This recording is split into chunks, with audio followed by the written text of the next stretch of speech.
In this lesson, I'd like to talk about the 9th chord. The 9th chord works well on major, minor and dominant chords. I'll explain how you can find it within a scale and common 9th chords for all 3 jazz guitar voicings. Here is a standard C9 chord. You can get the interval of the 9th by basically moving the 2nd up an octave. If you play a C7 scale and go to the 9th, that's how that chord is produced. That's one way, one inversion of playing the 9th. You can add the 5th on top, or you can just go to the 9th. You can play the same chord further up the guitar neck. As a rootless voicing, you can put the 13th on that chord as well. All these are on the PDF. Another common voicing for a 9th chord is this. There's the root for reference. Great blues chord. One more is this. You hear Freddie King use this inversion in Hideaway, and you can hear they have the same quality. These are all 9th chords. And the last one is this one right here. So I'll play through all the 9 chords which I've got written on the PDF. So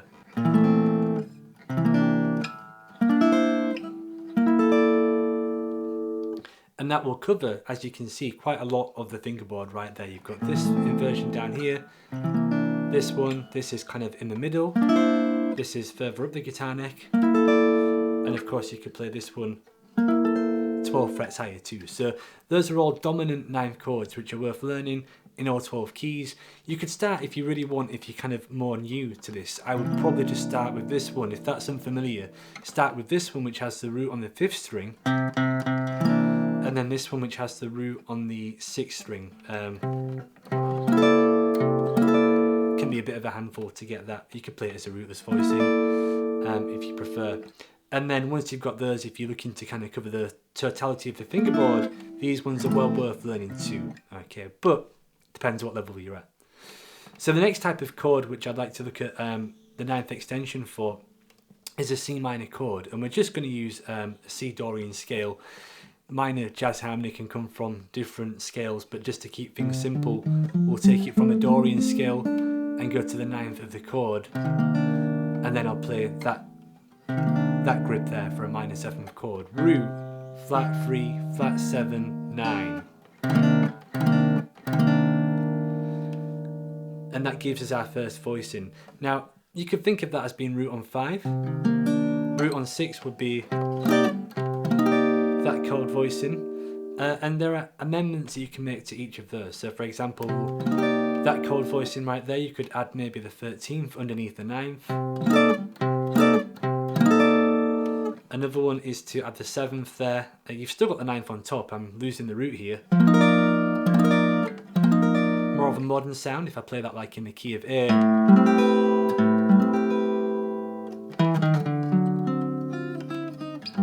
It's a nice chord. Another one, this is a little bit more stretchy and a little bit more advanced. A rootless chord, if I play that maybe in the key of A minor. Bit more of a stretch, but you know, arguably worth the effort, and of course a beautiful sound. There I've got the shell, flat 7, flat 3, 11 and 9. And then the last 9th chord that I've got has the 9th within the chord, like that. And sometimes you can get the root there as well. A bit of a stretch, but a nice sound. And you can always descend.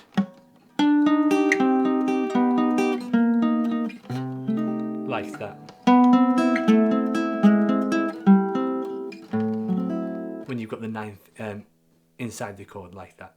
The next chord type which I'd like to look at the 9th for is just basically a C major type of sound. So going back to a C major scale again, but thinking, okay, there's the sound of our 9th. And the first chord is this one right here. So you've got your C major shell, and then there's the first chord. The first thing you can do to that is make that a 6/9 chord, a C6/9 chord. So C major 7th chord. You can hear the chord is always the same, it's the extension that you hear because that's the highest note in the voicing. So C major 7 with a 9th on top, C6/9. You can lose the root entirely and just have an E in the bass if you like. That's one way of doing it.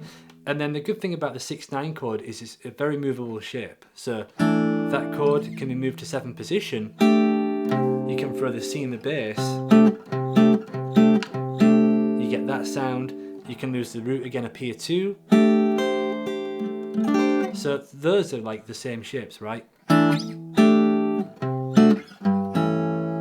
That one's got an extension on as well, but generally the 9th chords are quite movable. So this one is very easy to move, you know, to 8th position too. And then the last one is putting the 9th at the top and getting that chord voicing right there. So those are all types of 9th chords to be aware of. There's quite a few inversions there for some of them. So like I said, if you're new, like for example with a major 9th chord, maybe just take this one and this one. If you're new to minor 7th chords, sorry, minor 9th chords, maybe take that one and take that one. If you're new to dominant 7th chords and you've not played 9ths before, take this one, take this one, and just run them in all 12 keys over a few different tunes to get familiar with them. And you know, you have this PDF as a reference and this video as a reference for when you've learnt those to come back and get more inversions underneath your fingers. Altered 9ths generally happen on dominant chords, usually on resolving dominant chords, but not always. So once again, if we go back to this dominant 9th shape right here, then we know a sharp 9 can be generated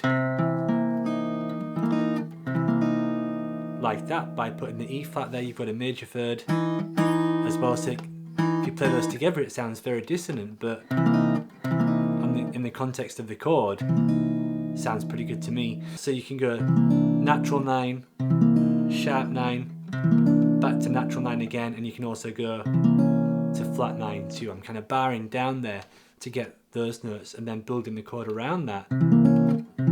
Scrunchy little chord, but the alterations to the 9th are all on that 2nd string in this position. So let's have a look at both of those, and I'll give you 2 other inversions for those. So if we think about dominant 7th sharp 9 chords, the intervals for this chord are root 3rd 7th sharp 9, and we can play root 3rd 7th sharp 9 right there as well, which gives it a lovely kind of Kenny Burrell sound.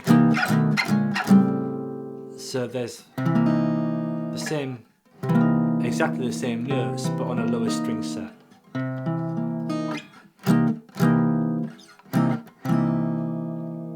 If we look at the flat 9, there's one inversion that we looked at, but we can also play the same notes further up on the guitar neck as well. Same notes, different string set. In the context of a 2-5-1, you could perhaps start with maybe a sharp 9, go to a natural 9, flat 9, and then resolve to an F major 7 like that. So in time, or you could do it maybe slower, out of time.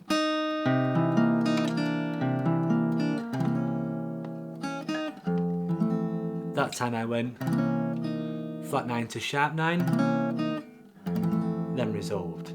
You could do that the other way around as well, go sharp 9 and resolve to the 1 chord, or you could go chromatically. All different kind of things. All you're really hearing is the line,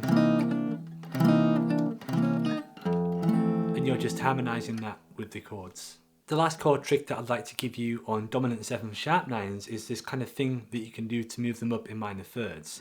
Because they're all kind of linked to the diminished scale, you can move them up and down like so. So, you know, one lick which you sometimes hear jazz guitar players do ideas like that. So you could either think of that as, you know, being related to the diminished scale, but you can always move any dominant 7th chord up in minor thirds. C7, E flat 7, G flat, and then resolve to F like that. Which is a cool sound to do. So 2, so maybe like in the key of F, a 2, 5, 1 in F, G minor 7, 5 chord, and then you can resolve like that. So maybe I'll just try to play that in time. So, and I'll do maybe, yeah, 1 bar of G minor, C7, F, that kind of thing. Okay, so there you could hear there wasn't time to go to G flat as well, so you could just go C7, E flat, and then resolve at F. You could do it the other way around, where you descend, that kind of thing. So that's some ideas on how you can use dominant 7th sharp 9 chords.